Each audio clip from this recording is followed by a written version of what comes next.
તો હવામાન નિષ્ણાત અંબાલાલ પટેલની પણ મોટી આગાહી। દક્ષિણ સૌરાષ્ટ્રમાં હજુ 2 દિવસ ભારે વરસાદની આગાહી। ભાવનગર અમરેલીમાં પણ ખાબકી શકે છે ભારે વરસાદ।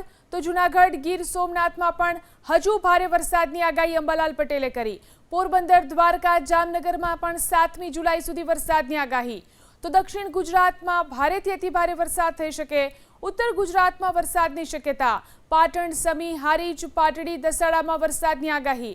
આ તરફ મહેસાણાના કેટલાક ભાગોમાં પણ ભારે વરસાદની આગાહી। તો બનાસકાંઠા સાબરકાંઠા અને અરવલ્લીમાં પણ વરસાદની શક્યતા। મહીસાગર અને વડોદરામાં પણ અતિ ભારે વરસાદની આગાહી। ગોધરા પંચમહાલના ભાગોમાં પણ ભારે વરસાદ થઈ શકે। તો અમદાવાદ ગાંધીનગરમાં પણ ભારે વરસાદની શક્યતા અંબાલાલભાઈએ વ્યક્ત કરી। હજુ પણ ગુજરાતના ભાગોમાં વરસાદ થવાની શક્યતા છે। કોઈ ભાગમાં ભારે તો કોઈ ભાગમાં અતિ ભારે વરસાદ થવાની શક્યતા છે।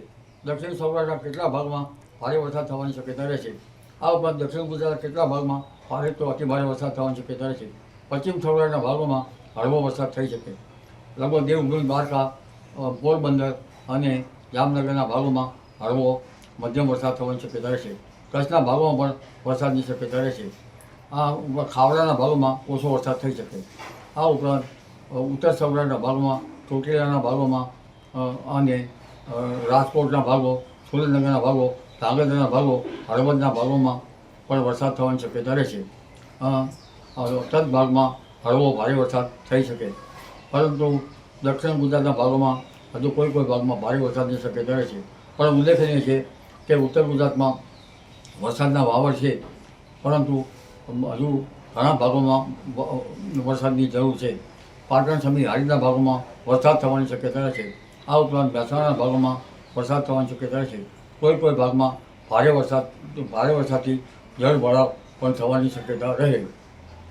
બનાસકાંઠાના ભાગોમાં પણ વરસાદ થવાની શક્યતા રહેશે। સાબરકાંઠાના ભાગો અરવલ્લીના ભાગોમાં પણ ભારે વરસાદની ઝાપટા કેટલાક ભાગમાં થવાની શક્યતા રહેશે।